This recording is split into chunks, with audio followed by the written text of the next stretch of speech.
దేవునికి స్తోత్రం. కీర్తనల గ్రంథము 137వ అధ్యాయము 2వ వచనం. 137వ కీర్తన 2వ వచనం చూస్తే మన సితారా, దాని గుణం ఏంటమ్మా చెప్పండి అమ్మా. సితారా అంటే ఏంటి? వాయించేటువంటి. ఇప్పుడు మనకి ప్యాడ్ ఉంది, కీబోర్డ్ ఉంది, డ్రమ్ ఉంది. పాత వాయిద్యాలు చెప్పండి ఒకసారి, మిమ్మల్ని కొంచెం వెనక్కి తీసుకెళ్దామంటే. అవన్నీ ఉన్నాయి కదా అక్కడ. మనం కొట్టుకున్న ఏంటి? కాయలు, ఇంకా గుర్తుకొస్తుందా? తాళాలు, టింగ్ టింగ్ టింగ్ అమ్మా, ఎన్నో ఉన్నాయా? ఇవన్నీ ఉన్నాయా? ఇక్కడ నిరవధి చెట్టు గుణం ఏంటంటే సితారాలను నిరవధి చెట్టు కొమ్మలకు తగిలించే దానికి ఏ గుణం ఉంది? దేవుడిని ఆరాధించే గుణం ఉంది. ఎన్ని ఇబ్బందులు వచ్చినా మనం ఏం చేయాలి? ప్రభుని ఆరాధన మన జీవితాన్ని మారుస్తుంది. అంటే ఆరాధన అంటే దానికి అర్థం ఏంటంటే ప్రభు దగ్గరికి అంటే వెళ్ళిపోవడం. ప్రార్థన అంటే ప్రభుతో మాట్లాడటం. ఆరాధన అంటే దేవుని దగ్గరికే. ఆరాధనలో అంత శక్తి. దేవునికి స్తోత్రం కలుగును గాక. ఒక మాట చెప్తున్నాము, మీరేమనుకోకపోతే, ఒకప్పుడు చేసిన ప్రార్థన మన జీవితంలో ఇప్పుడు లేదు. ఒకప్పుడు మనం జీవించిన విధానం ఇప్పుడు మన జీవితంలో లేదు. ఆదిమ కాలంలో బాప్తిస్మం తీసుకున్నటువంటి కొత్త సమయంలో నీ జీవితం ఎలా ఉందంటే, ప్రభువా అని పొద్దున కాలమే పరిగెత్తుకుంటూ వెళ్ళిపోయి ప్రార్థన చేసుకుని ఆ దినమును స్టార్ట్ చేసి అలాగే వారం రోజులు, 10 రోజులు, 20 రోజులు, నెల రోజులు ఉన్నావు. తర్వాత మళ్ళీ ఏమైపోయావు? మళ్ళీ జారిపోయావు. మళ్ళీ కిందకి వచ్చేసావు. ఆత్మీయతలో కింద పడిపోయావు, ఆరాధనలో కింద పడిపోయావు, ప్రార్థనలో కింద పడిపోయావు, స్తుతించడంలో కింద పడిపోయావు, దేవుని స్తుతించడంలో కింద పడిపోయావు. ఆలోచించి ప్రియ దేవుని తల్లి, మొదట ఉన్నట్టు ఇప్పుడు కూడా ఉన్నావా? మొదట ఉన్నట్టు ఇప్పుడు కూడా ఉన్నావా? ఒకప్పుడు ప్రార్థన చేస్తే గంటలు గంటలు ప్రార్థన చేసేదాన్ని కదా ఓ విశ్వాసి. నేను ఎవరితో మాట్లాడుతున్నానో మీకేం తెలియాలి. అది ఒకప్పుడు ప్రార్థన చేస్తే గంటన్నర లేకుండా ఉన్నావు కదా. ఇప్పుడు ఏ ప్రార్థనకు పరిమితం అయిపోయావు? తలుపు పెట్టేసి తాళం వేసేసి ప్రభువా బయటకు వెళ్తున్నాను, నా చుట్టూ కావలం ఉంచు, నా గృహాన్ని కావలం ఉంచేసే అని వెళ్ళిపోయి నీ తొనికి వెళ్ళిపోయి పని చేసుకుని, రావులపాలెం వెళ్ళిపోయి పని చేసుకుని మళ్ళీ వెనక్కి వచ్చేసి మళ్ళీ గుమ్మం దగ్గరికి వచ్చాక ప్రభువా పని తీసుకొచ్చేసావు, నిండా వందనాలు అని చెప్పి తాళం తీసేసి లోపలికి వెళ్ళిపోతాం. ఆ ప్రార్థన పరిమాణం మన యొక్క ఆత్మీయత. ఒకప్పుడు బయటికి వెళ్ళాలంటే ఎంత ప్రార్థన చేసేదారు? ఒకప్పుడు నువ్వు ఏ విధంగా ఎలా చేస్తావు?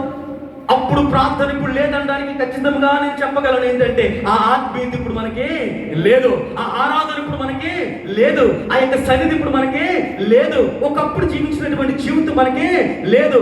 నేను కూడా బాప్తిస్మం తీసుకున్న మొదట్లో ఒక సాప చుట్టుకొని, దానికి బైబిల్ అట్టుకొని, దాంట్లో పాటల పుస్తకం అట్టుకొని డాబా మీదకి వెళ్ళిపోయేవాడిని.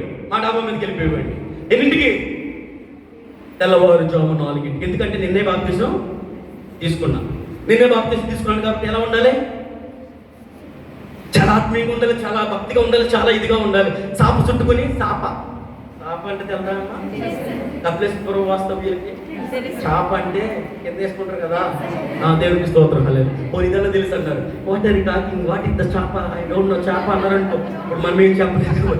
చాప, ఆ చాప చుట్టుకొని, ఆ చాపలో బైబిల్ అట్టుకొని, పాటల పుస్తకం అట్టుకొని 4ంటికి వెళ్ళిపోయి, దేవా నీవేనా ఆధారం నీ ప్రేమకు సాటెవ్వరు అని పాడేసుకుని 6ంటికి ఎందుకు వచ్చేవాడిని. వారం అయ్యింది. ఎంత అయింది? మీరే చెప్పండి, ఎన్ని రోజులు అయింది? వారం అయ్యింది. వారం తర్వాత ఏం జరిగింది? తగ్గిపోయింది. 5 అయిందా? 4 కాస్త మరి మీరు చెప్పింది 5 అయింది.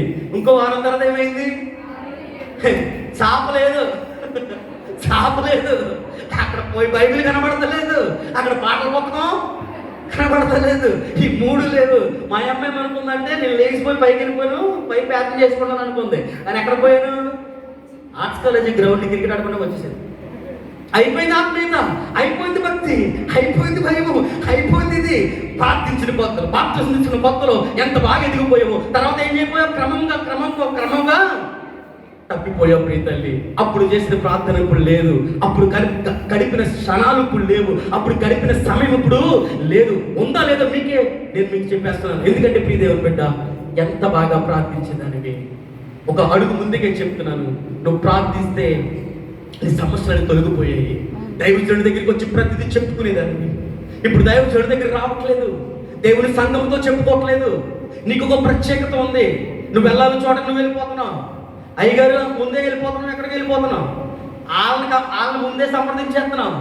ఆ తర్వాత నువ్వే పెట్టేసుకుంటున్నావు. ఆఖరి నుంచి ఏం చెప్తున్నావు? అయ్యగారండి ఈరోజు మేము పెట్టుకున్నాం, మీరు కంపల్సరీ రావాలండి, రాకపోతే మాత్రం మీ సంఘానికి మానేస్తానండి. ఎన్ని పనులు ఉన్నా వచ్చేయాలి. మొదటి ప్రాధాన్యత ఎవరికి ఇచ్చేస్తున్నాం? ఈ లోకంలో ఉన్న సిద్ధార్థి గారికి ఇచ్చేస్తున్నాం, ఈ లోకంలో ఉన్న యామ గారికి ఇచ్చేస్తున్నాం, ఈ లోకంలో ఉన్న వాళ్ళకి ఇచ్చేస్తున్నాం. అప్పుడు వాళ్ళు ఏం చేస్తున్నారు? వాళ్ళు నిర్ణయించిన తర్వాత అలాగా ఉండకుండా ఉండుము గాక. ఒకప్పుడు అలా చేసావా? ఏదున్న దేవుడి సేవకుడితో పంచుకున్నావు, ఏదున్న దేవుడి సేవకుడి దగ్గరికి వచ్చావు, ఏదున్న దేవుడి సేవకునిగా చెప్పుకున్నావు.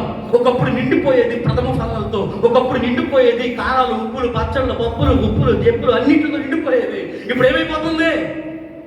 సన్నగిలిపోయింది, సమర్పణ పోయింది, మాటలు తీరు మారిపోయినాయి, ఆలోచన దృక్పథం మారిపోయింది. ఎందుకంటే వెనకబడిపోయావు. కానీ నిరవధి చెట్టు అలా కాదు. అది చెట్టు అయిన నువ్వు దేవుని ఆరాధించుట్లో కానీ, దేవుని స్తుతించుట్లో కానీ, దేవునికి ప్రాధాన్యత ఇచ్చుట్లో కానీ ఎక్కడా తగ్గలేదు. నీ ఆత్మీయతను కూడా అలా తగ్గించకుండా నువ్వు దేవుళ్ళు బలపడిన దినమున దేవుడు నిన్ను దీవిస్తాడు. తల్లి ప్రార్థి